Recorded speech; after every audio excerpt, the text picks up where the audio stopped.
Requesting every speaker to please speak clearly so that I can understand you.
Madam Chair, we on the government side think that life is unfair and that the governments of the world have done far too little to make the life of an average person better.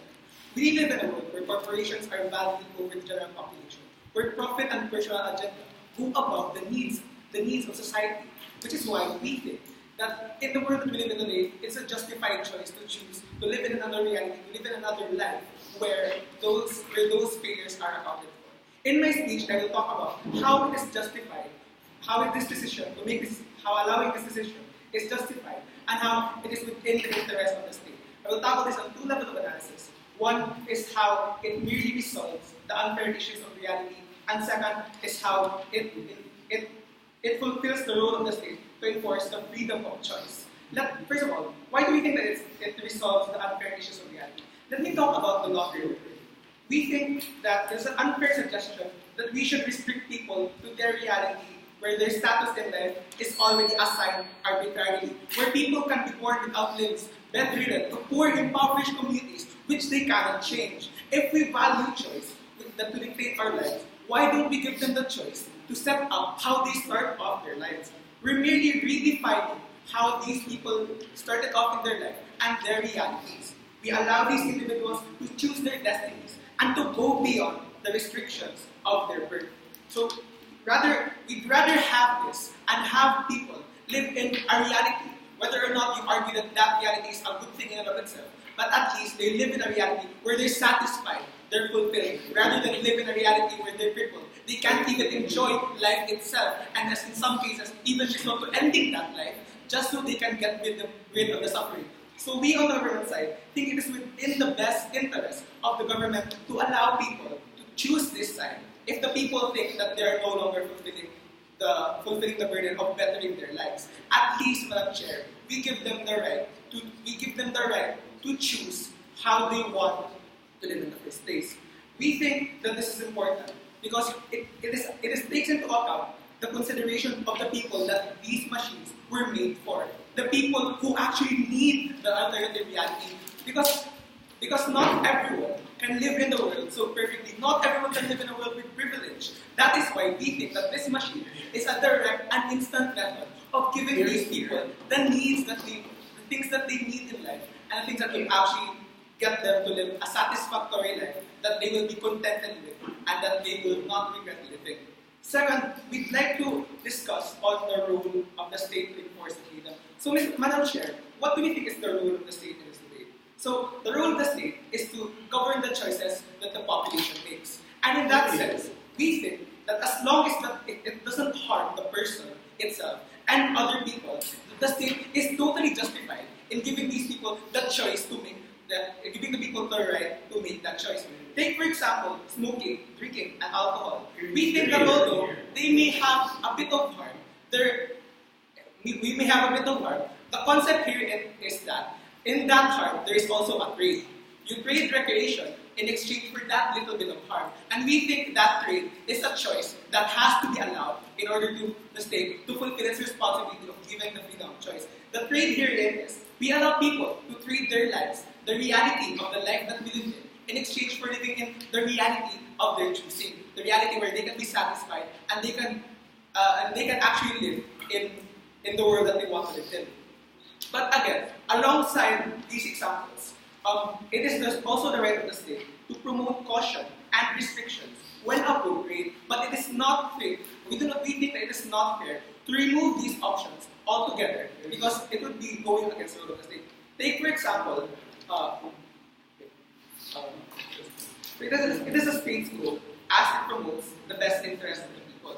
Now, there's actually a harm. If, for example, let's go to converse for it.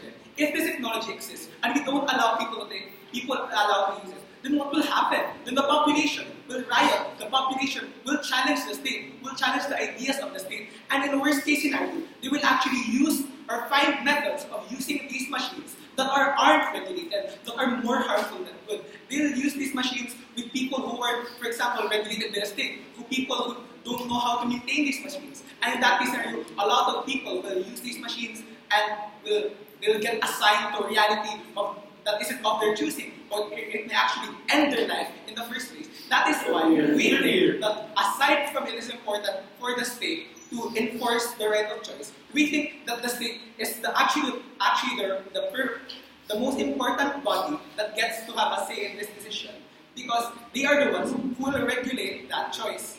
And again, going on to the value of choice, we think that it is important because we should let these individuals dictate their lives in the first place. Because why we think that there isn't really a premium with regards to how, for example, we may define our reality. When in the first place, there's no objective basis. We can actually say that this is our reality. Who's to say that I'm not in a simulation right now? So in that sense, where there's moral ambiguity as to exactly what the philosophical definition of reality is, we think that we'd rather have them live in the reality where they're better off, where they're more contented, and where they don't suffer in the first place. It's the fundamental premise of the world that people should be given a choice. That people should be given a choice to what governments they want, to how they want to live their lives. So we think it is unfair that we restrict these people we restrict these people to the conditions that they live in, when there's already an alternative to let these people choose the option by which how they want to start their lives, how they want to live their lives. So in the world that we live in right now, that provides a premium towards choice, why is it right that we restrict the choice to life itself or to the reality of life to these individuals? And to wrap up my points, Madam Chair, we have discussed with you why it is justified and how it's within the best interest of the state. Because one, we think that it resolves the unfair issues of reality.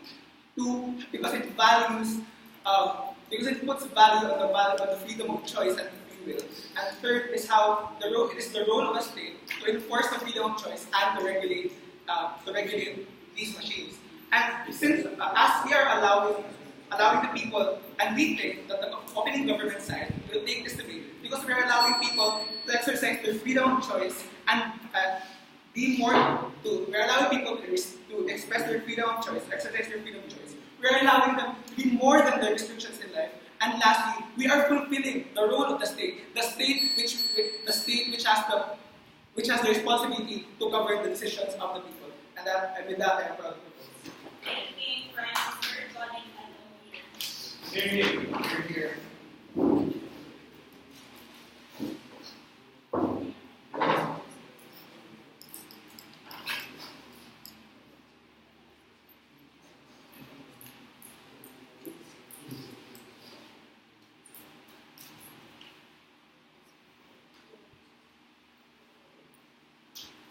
You see, Madam Chair, the world that was painted by Prime Minister might sound good when you first hear it, and you don't think about it, for example, because they say people that can't afford, for example, to buy a car, for example, or don't have arms or legs, for example, can experience what they want to experience, for example. But we think that when you actually think about it, this is a very deep paradigm, for example, because when they talk about in their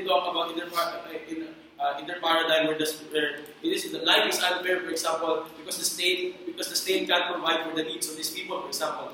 But they never told you, for example, of what the consequences of making this choice will be, for example. They never talk to you about the fact that when you enter the simulation, for example, you can no longer exit it, for example. The predetermined choice that you have, for example, the predetermined choice you have made when you first enter this machine will always always be the choice that no matter what you do inside the simulation, for example, the choice you make in the start will always be applied to your life inside the simulation, for example. Now, why is that harmful, for example? First off,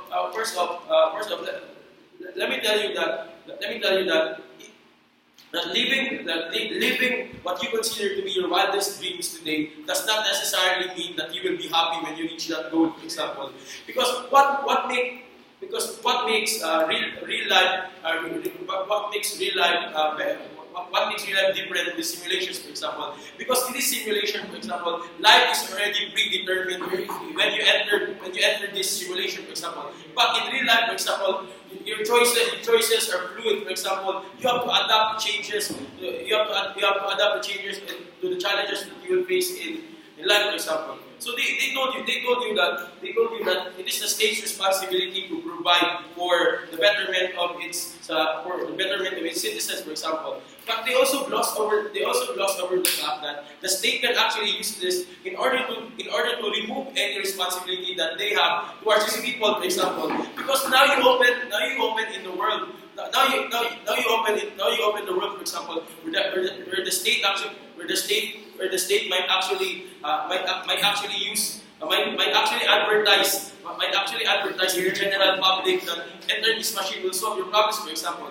And why is this bad, for example? Because instead of the state trying to improve the lives of its citizens now, it will just advertise to the people that enter this and all your problems will be solved, for example. And why is that harmful, for example? Because when these people who live inside the simulations realize that maybe the predetermined choice that they chose to be was not for them, for example, they no longer have the choice to back out, for example. Such as when even billionaires, for example, when they become billionaires, they still share regrets about their life of how they want to go back when they were just a normal citizen, for example, where they could go out of their homes, for example, without being chased around by paparazzi, for example. But because of the standards that government paradigm entails us, for example, because people will think that if they get their dreams in this simulation, for example, they will always be happy. But we just put to you by reaching your wildest dreams. Is not necessarily a guarantee that you will be happy. Because what's the goal at the end of the day? This living, it is where in which time there would actually be happiness and satisfaction for the people living in this world, for example.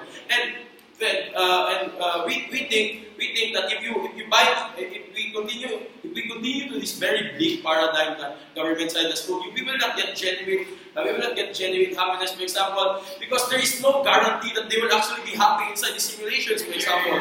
Because they just told you that if you live your life how you want it to be, you will be happy. But how can you know that when you haven't reached that point in your life yet?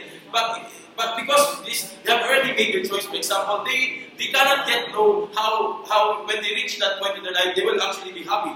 And when they told you this weird characterization about the state should allow this, even because they downplayed the hearts of these machines, for example. They compared it to vices like smoking and drinking, for example. But what makes vices different from using this machine, for example? They told you that vices can be a temporary escape from the world, for example. But this machine is a permanent escape from your reality, Madam Chair. That means that if you cannot go back to what your life was before you made that decision, for example.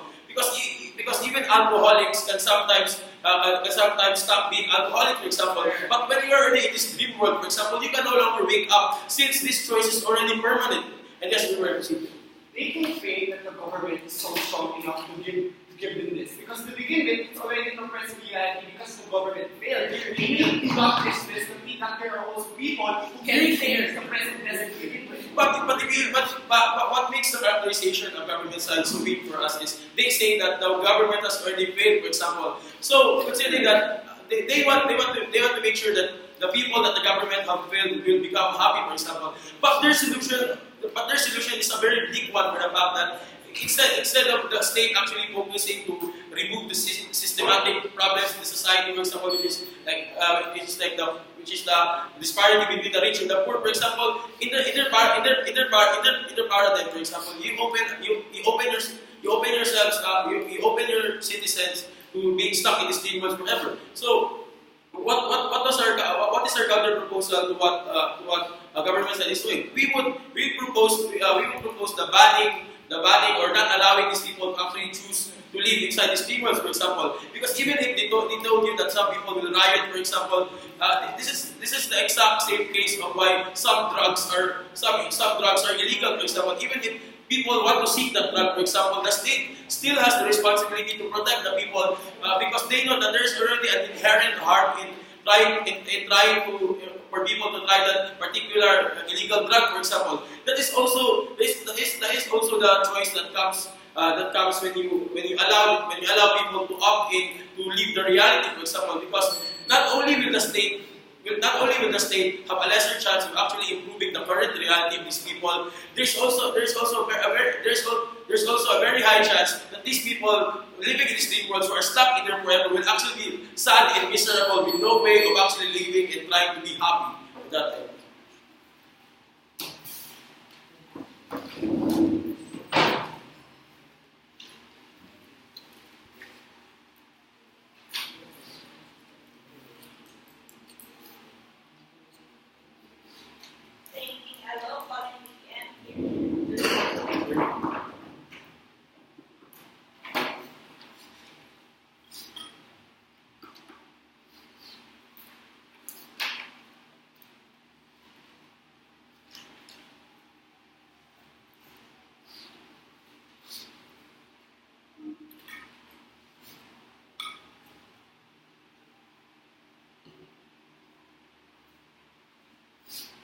Madam Chair, we live in a world wherein to be able to achieve the means to attain the means in which you gain contentment for your life. We live in a world where certain individuals do not have the option or have barriers in which they cannot attain the means to get contentment in life in the first place. Now, what opposition paints us a picture.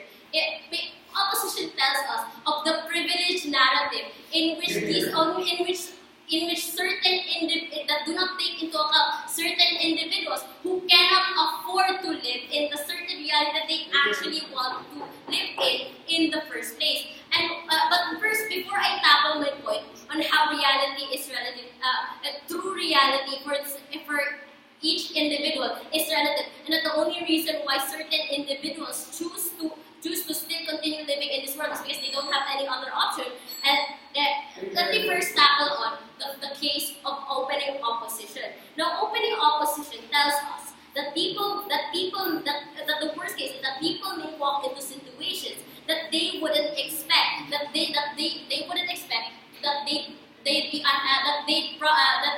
there's no guarantee in the option of entering these types of reality, that in entering these simulations, they will automatically be happy. Madam Chair, we never assume this case in the first place. What we're valuing here as opening government is that we give these certain people, these certain individuals, the choice to enter these realities, to actually engage in the trade-off, as opposed to restricting them in the first place. The inherent risk of probably not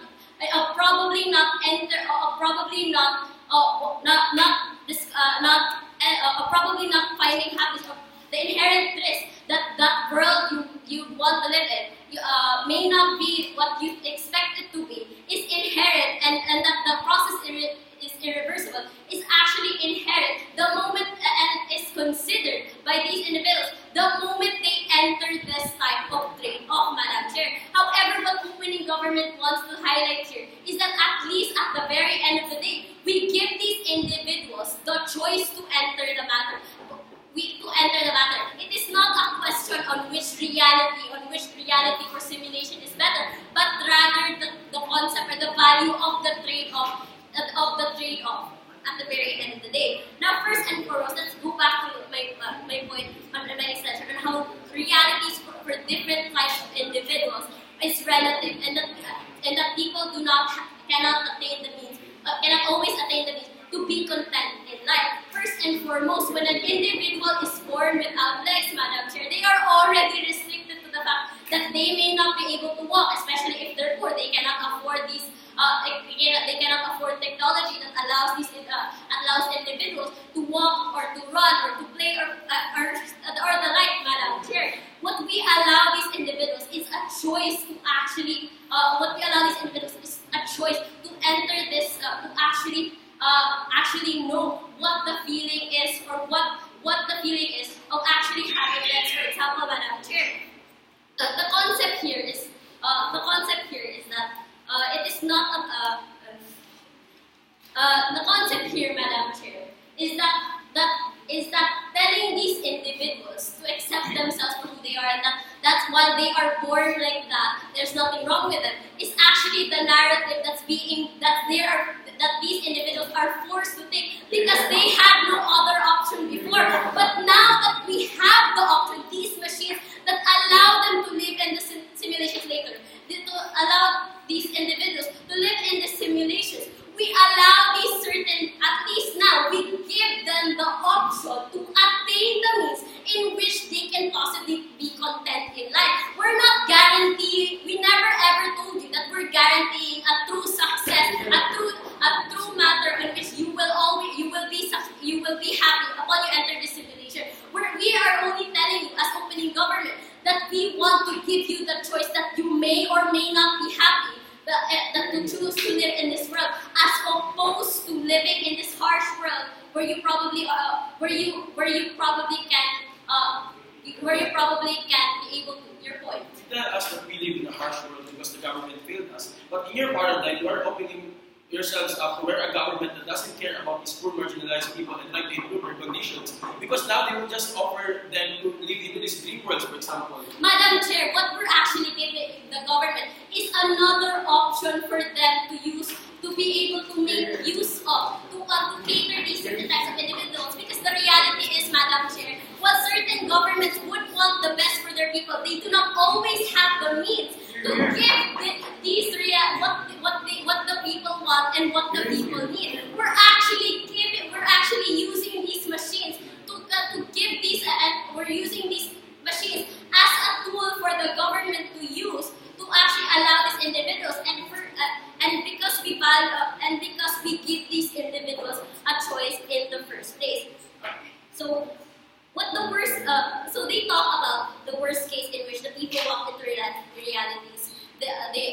Let's talk about the worst case in which opposition has told us, in which people walk into realities they expect them to be. Whether or not we live in a reality, in this reality or in that simulation, there will always be no guarantee. But at the very least, you are more likely now. At the very least, you are more likely to attain what you want in life in that simulation, and that the state has given you the option to attain that means. Their burden now is to prove to us as to how your side caters towards these certain types of individuals, and instead of forcing these individuals to accept the fact that you live in this reality and that you have to face it, and that we are the privileged ones, and that you are, but you are do not have the privilege, but you have to accept it because this is the reality. Madam Chair, we highlight to you the value of choice on the matter, and how this machine can be useful at the very end of the day, even for as the state, and that the state should utilize this as a tool, Madam Chair. And with that, I believe opening government will take this debate.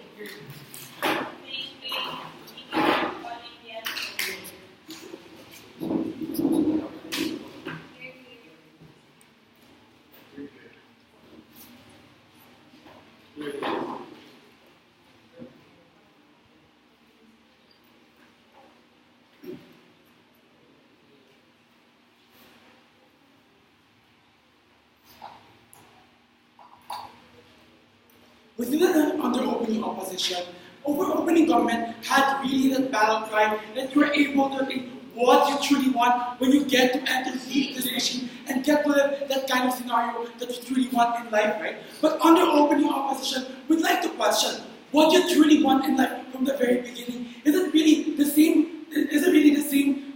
Is it really going to be the same until a certain point of time? We really think so, right? Because when we dive back to the real world, when we run into the real world, we see billionaires, for example, who once chased their dreams and now become billionaires, but now they dream of reverting back their lives to how they used to be, about how they wanted to come back to their lives of eating in McDonald's, for example, and whatnot. This is the kind of things we want to highlight under opening opposition, right? Because opening government just tells you that, we need to give them that choice. But what kind of choice are they giving these people? The kind of choice that they're giving these people are permanent choices, right? These choices, because they're permanent, it's something that's so harmful, and that's exactly why under opening opposition, we think we don't want to allow these people to have these choices. We have two issues, right? And my arguments are actually going to be integrated into these issues along with my rebuttals. First of all, where humans morally become happy with their lives and their decision to enter that. Is it when they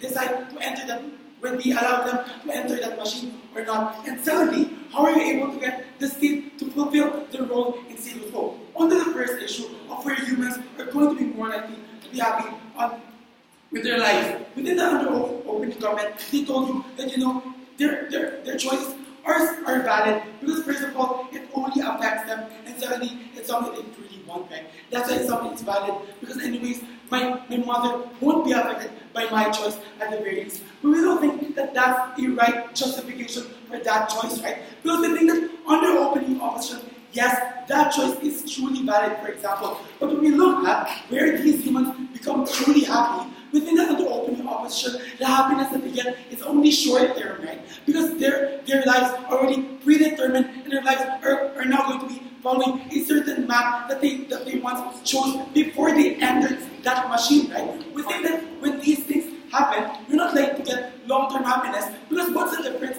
of our side with their side, right? On our side, when you regret the decision, when you regret a certain decision that you made in life, for example, you're still able to reverse that decision, right? Which we don't get under opposition government side, because their choices are something that's already irreversible, right? Because we think that it's only under opening opposition but that you can get the determination of your life on only, right? But when we think that it's such an important value for you to be able to determine your life, because if you regret your own decisions, it's something you can still overturn at the very least, right? But what if they actually don't regret their decisions, right? We think that even if people don't regret their decisions, the more likely scenario that these people will actually enter that, right, is because, I will enter the machine because this is what I truly want in life. It gives them the false hope that, when they enter this machine, they will always become happy, and their preference will never change.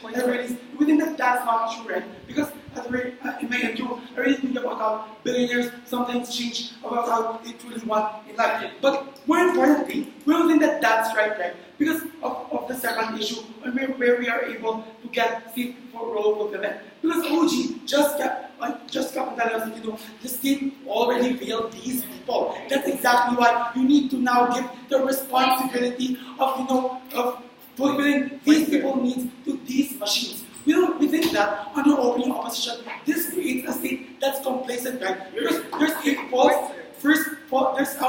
facade of how, for example, these people don't need food anymore. These people under the poverty line don't need to become people that could afford to eat 3 times a day anymore, right? Because now they're happy living in these simulations. Why is this so harmful? Because under opening government, the reason why they want to give these people and enter the machine is because they want the state to actually fulfill their role. They want people to be happy at the very least. We think that on our side, you don't really fulfill state's role because the state must never give up in uplifting people's lives. Because even if, for example, we see that we have built, it doesn't automatically give the state to divert all the responsibilities to another, for example, entity. That's why, for example, even if NGOs will enter a certain calamity, for example, the government is still mandated to have these people, because it doesn't erase the fact that the government still has a certain responsibility towards these people. But on their side, there's a false facade now, because these people don't show any signs of need, for example,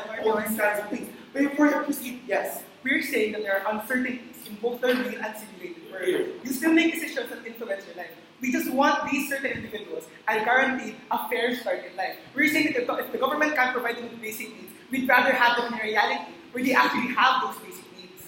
We think that OG had such a soft clash, right? Because opening government just kept on saying that, you can still choose what you want in that certain reality when you're already inside that machine. But the info slide told us that, these choices are going to be irreversible. Therefore, the choice you make is something that should be made before you enter the machine. And all of opening government's case is actually something that's hinged on the assumption that you can still change your choice inside the machine. That's why it was so problematic when opening government did not actually discuss why these choices are going to be irreversible at the very least, right? That's why opening government loses the opening exchange, right? But let's, on the opening opposition, why do we think that even if opening government was able to bring out all the best case scenarios onto their side, we think that under our worst case scenario,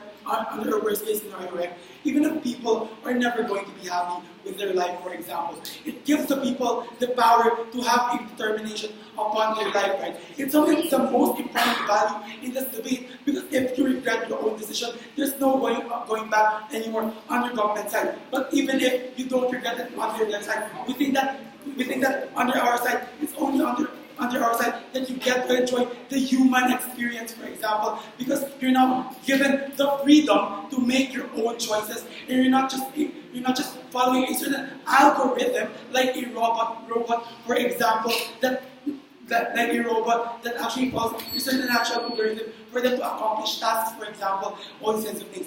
We think that under opening opposition, it's only us where you truly get happiness, it's only us where you get to fulfill state responsibility, and lastly, it's only us where you make these people truly humans. And that's exactly why we win this debate.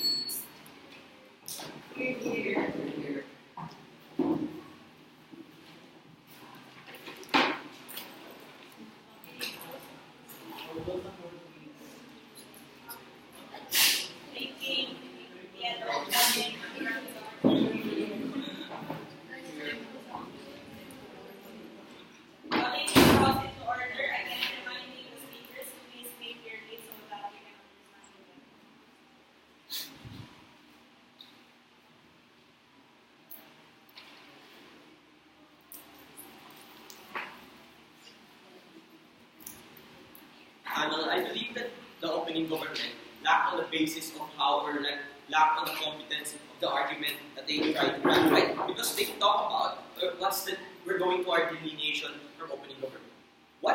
They talked about that people, like these types of options are valid because people are born without limbs, or people that lack the sense of purpose. But we believe that these things are repairable in nature, right? Right? Things like psychology, psychology treatments, and those types of things. And they talked about freedom of choice, that they can exercise freedom of choice. But in our side, we're not going to talk about that, because freedom of choice is not always valid at the very thing, right? But OG never talked about the systematic oppression that can always happen in reality at the very thing. We have to consider that OG talks about the contentment, that goals is contentment. But our goal, we believe that contentment is value neutral, because it could also happen in their world. But in our goal, in closing government, our goal is to allow individuals to give them the choice to escape systematic oppression at the very beginning, right? So firstly, we have to consider of what world we live in right now. We have to realize we live in a world where people face systematic oppressions, microaggressions, brutal discrimination, physical assault, even killing and discrimination that actually lead to suicide. That's why we believe that choice is valid, right? Because we have to consider on our first argument why that choice is justified at the very end. We put this in a standard of no alternatives to escape systematic oppression. Something also irreversible. If you don't allow these types of choices. That's why we believe that this type of no alternative is justifiable. Because given that these harms are things that still continue, you can never remove these types of things. Talk about how discrimination is still rampant, even in history, when people actually discriminate the lower class through the high glass, we believe that it's still happening in the real world right now. But also, even in ideologies at the very end of the day, talk about how other conservative countries actually brutally assault and shame these individuals that don't agree with their ideologies. These individuals that don't have the capacity or that don't have the capacity to escape these oppressions, especially when these types of oppressions happen in their own community as well. Talk about how gay people are being brutally shamed and beaten down in certain conservative countries, right? In an extreme level, they face these types of punishment. We have to consider that there are a lot of irreversible decisions in life, right? We have to consider that fact. But we have to consider that these types of irreversible decisions count as for risk, right? But in our world, we don't have a risk to take, right? Because the only risk is that these types of individuals could not truly be happy. But we have to consider that happiness isn't assured in both sides, right? Because life is a fluid thing and life is unpredictable. But in our side, we believe that in our side, we have the marginal benefit to assure that these individuals actually receive great effects. Like, take for example, how acceptance of how these individuals could still create a reality where they are accepted, where they are loved, or where they have these types of capacities to feel these types of things. Because even if these types of things are what the full satisfactory that these individuals that in the long run, we believe that but at least in our side, we actually assure that there's still going to be benefit at the very end of the day, right? We have to consider the self-value of these individuals, and we have to consider that the choice that was done was by these individuals at the very end of the day. Because we have to consider that these types of realities are something that's indistinguishable by reality, right? Because these individuals still feel the emotions that other people give them, and the tangible benefits that they actually have. Because given in a world where you don't allow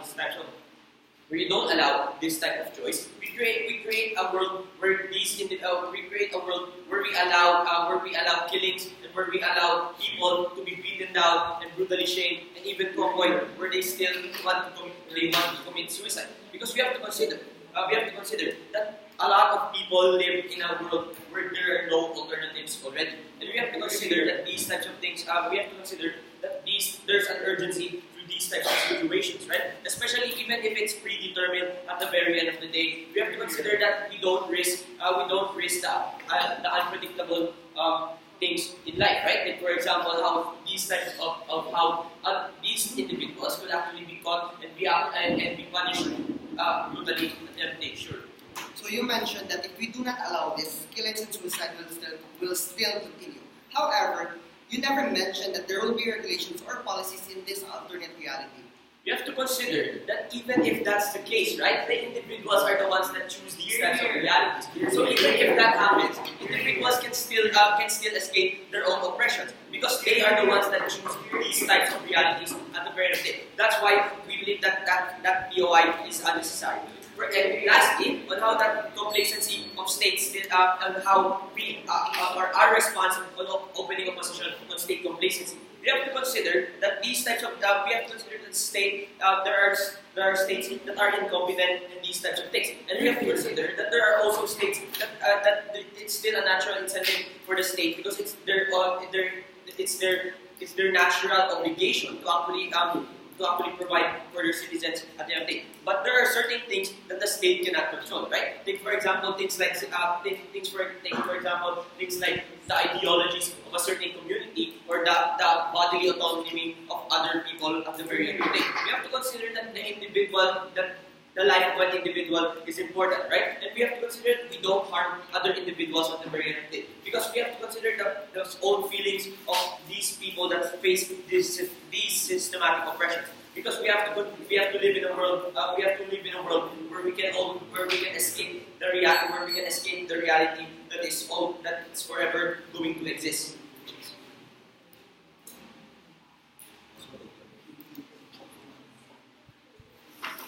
Thank you, member of the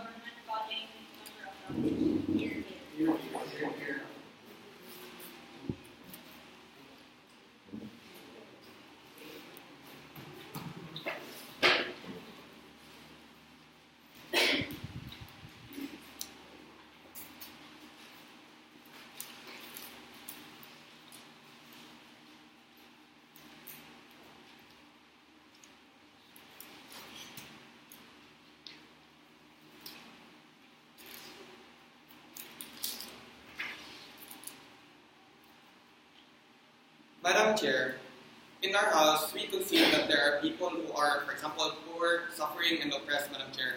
But in the status quo, every father, every government, and everyone who are concerned are trying to give ease to his life and to the lives of these people in the status quo, Madam Chair. If the government fails, which was mentioned by the opening house, Madam Chair, if the government fails the society, then how can we be sure that the government will not be failing in the simulation, Madam Chair? It is unsure in their house, Madam Chair, which is really problematic coming from their house. The fact that the government, Madam Chair, the fact that the government can fund such machine, which means that it is a government that is rich and well developed, Madam Chair. In that characterization, Madam Chair, it is clear that it is really a futuristic government, which is really futuristic, Madam Chair, which these governments have already studied how to fix basic problems of their people, Madam Chair, which this characterization will be helpful in our house, Madam Chair, that the government that we are talking about right now is a futuristic type of government, Madam Chair. The CG told us, Madam Chair, that if we restrict choice, then it is gonna result into killing, Madam Chair. No, we are now acting as a government, Madam Chair, that is futuristic and well-evolved, well-developed, Madam Chair, which we can probably regulate the people properly by easing their madness, by easing the madness that they have, Madam Chair, by giving alternatives to them so that they won't have that madness anymore. So that they won't have that desire to kill other people who are stopping them from their choice, Madam Chair. Okay, argumentation. Madam Chair, needs are more important than wants, Madam Chair. Because if we dive into this simulation, Madam Chair, it creates imbalance in the community that not all people has a certain wants can use it, Madam Chair. For example, there are people who cannot afford to dive into that machinery because like they don't have money or etc. Because the government here did not characterize how will this machinery simulation will flow, Madam Chair. Will it have a payment or etc. like that? So it is not for all, Madam Chair.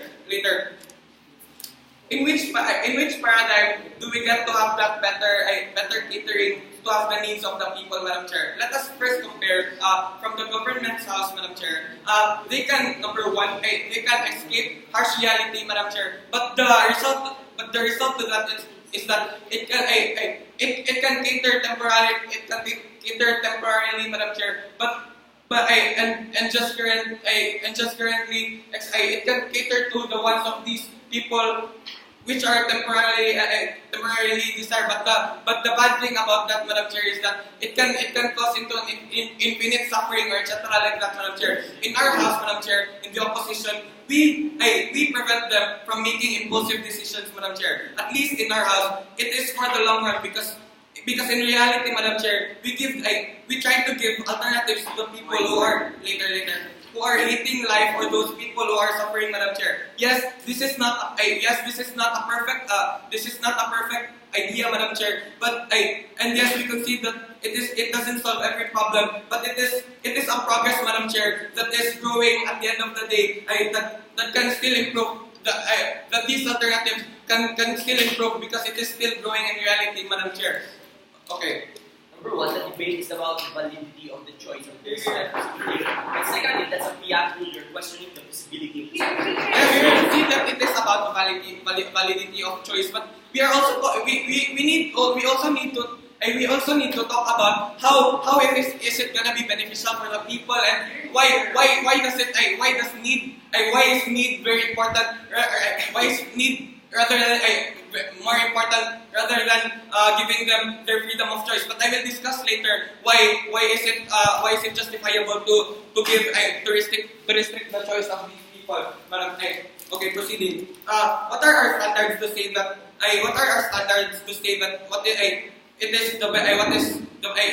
What is best for the people? Number one, Madam Chair, it is regulated and not too much or not too less, Madam Chair. In our house, Madam Chair, if we will not put these people later, if we will not put these if we will not put these people into simulation, then we are not giving them too much of their wants, Madam Chair, and we are not giving too less of their choice. At least in reality, Madam Chair, we are giving them something that is regulated, Madam Chair. And number two, it gives a second standard, which is it is gonna be best is that later. It gives people what they need, Madam Chair, which I already discussed recently. Okay, what are the trade-offs and why is it better, Madam Chair? Let's discuss in the government side. In simulation, Madam Chair, number one, there are no rules, no regulations, Madam Chair. How can you be so sure that How can you be so sure that they are really gonna be living good in the simulation because they don't have rules and they don't have regulations? And number two, they cannot have that reverse button if they did a mistake in their impulsive decision, which is really a bad trade-off coming from their house, Mr. Chair and Madam Chair, because they are putting these people, they're throwing these people into simulation without thinking the fact that it can result into infinite suffering, Madam Chair. In the opposition side, Madam Chair, in real life, there are people who are ending their lives. Yes, we concede to that. We say it is better than having impulsive and wrong decisions, which is irreversible and may lead to infinite suffering, Madam Chair. We in our house, Madam Chair, say that it is better to have people who are killing themselves because of their sadness, rather than living in a simulation which has an ending suffering, Madam Chair. So why should need be the main result to make it right, Madam Chair? Number one, wants do not run in the long run without needs, Madam Chair. Because wants do not run in the long run, Madam Chair. Because if wants are existing, Madam Chair, without these needs, then these people will not be thinking about what are the necessary things in life. Number two, it can result into giving the needs of the people can result into people's wants, Madam Chair. Because people will see it as something that is really makes sense, Madam Chair. And number two, people realizing it as something that makes sense will make them think about it as something that they will want, Madam Chair. How can happiness through needs be achieved, Madam Chair? Number one, they will realize that there is a government that they can lean on their worst, Madam Chair. People who are sad, that they will be comforted and rehabilitated, or everything that they really need at the end of the day, Madam Chair, and will satisfy their sadness or etc. like that, Madam Chair. I am proud to oppose.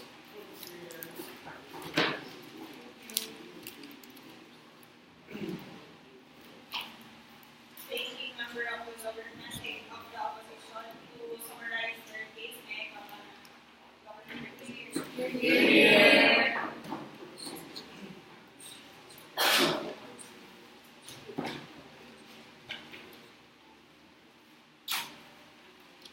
CEO's burden is to prove why it's better to not give these options from the onset, because the motion already assumes that this machine is already present, meaning the battle cry is not about whether people can actually access these things, but the battle cry that boils down to the idea if it's justified to use this or even give this as an option to begin with, because fiat rule is never going to happen, and meaning that all of their case is irrelevant and died at the very onset. But secondly, even with their best option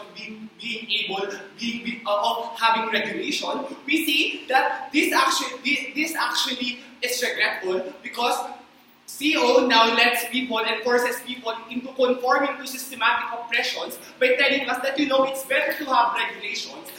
It's better to have regulations, even if you're, for example, experiencing systematic oppressions with people, the society necessarily discriminates you and oppresses you at different levels. We regret that we want people to conform to these types of narratives when we can have an alternative and a solution to give it an option of moving out of it. Now, the opening houses dismiss specific struggles of very oppressed individuals. They told us that people should always conform to their struggles because eventually choosing to result in will lead to regret. At least they are able, at least in our paradigm, they're able to change or, for example, dwell on an alternative of these existing problems.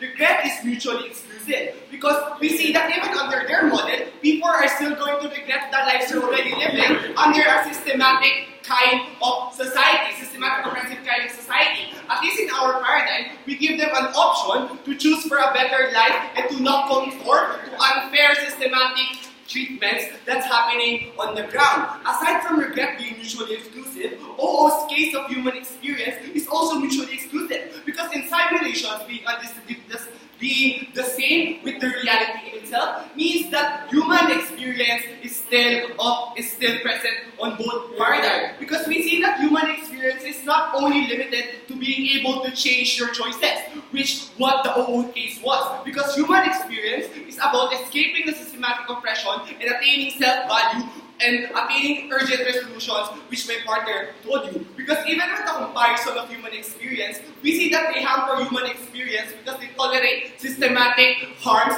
that entails these types of things. While on our side, we provide necessary narratives to widen experiences that better able gives them the true holistic human experience they want. Sit down. First issue, where do we better cater self-interest? According to OG, that contentment is present when we let these options be present because people are able to achieve satisfaction. OO answered this by saying that, this is a short-term response and telling us that they cater to human experience, which I already responded. Even after CO came in and told us about regulation and feasibility, we say that our answer to this issue is more strategic and targeted to the whole stakeholders, which are the people experiencing these types of harms. Number one, we say that we need to escape systematic oppression.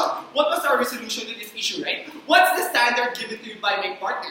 It's when existing oppressive reality flourishes, and there are people who are not able to find a solution to which means that they actually would want to have this option to be given to them into finding new means of reality. Because what are we going to provide? Because what are we doing? We provide options to have a variety of selection of options and choices.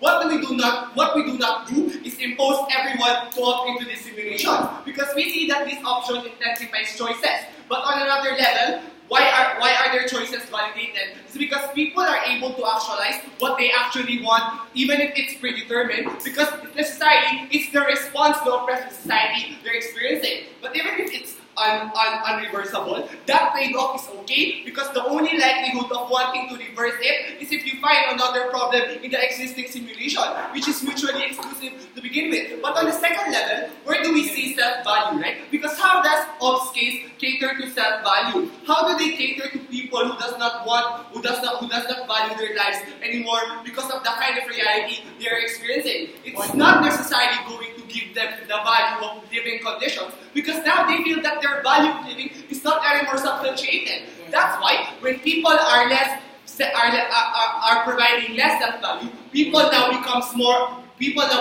less productive in itself. Meaning that the marginal effects of being from the minimal to the global level are more harmful on their paradigm. Because we see that self-value happens in our paradigm when there's a disposition that the reality you are experiencing now that triggers self-hesitation, life unfairness, and life unfairness can be changed by these options that you can able to experience a new type of preferred reality where you're, for example, going to choosing to opt into the life you feel that's going to value you as a whole. That by then you're able to make people more productive and more essential to the community as a whole, ladies and gentlemen. Even if they tell you that the state will be reliant and complacent, this is false because we don't take away primary responsibilities away from your government.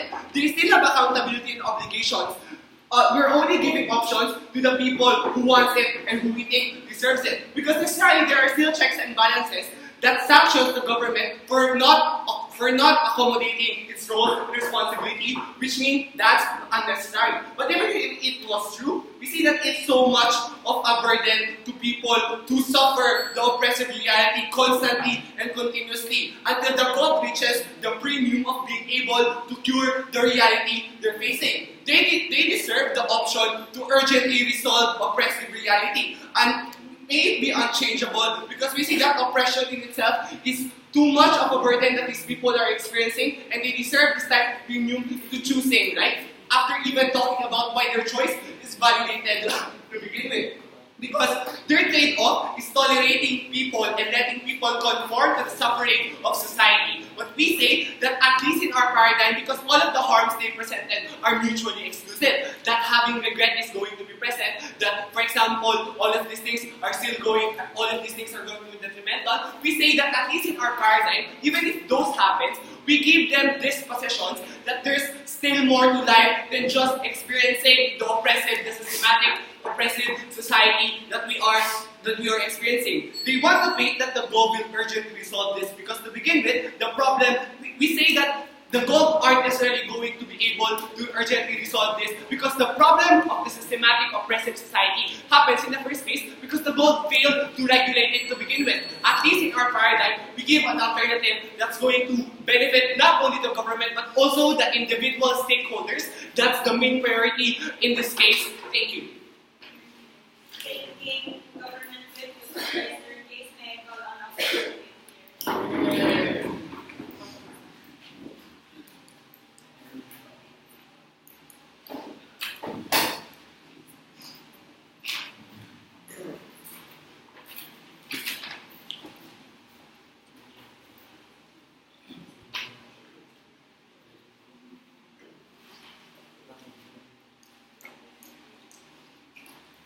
Madam Chair, today we're debating on the motion that this House would allow people to opt out of reality and live inside the machine simulation.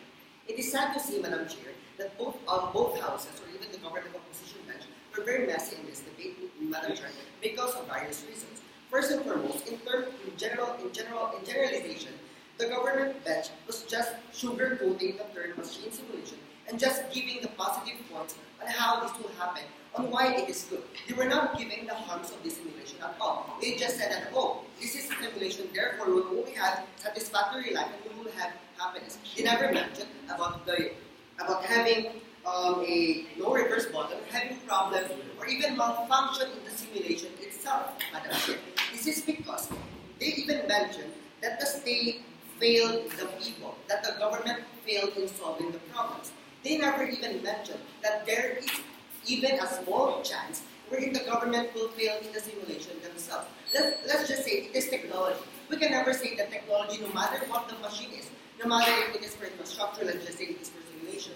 We can never say that all of the machines are perfect. We can never say that the people will be living in a life which is perfect, that the people will be living in a life wherein they will just decide on what they want. This is done.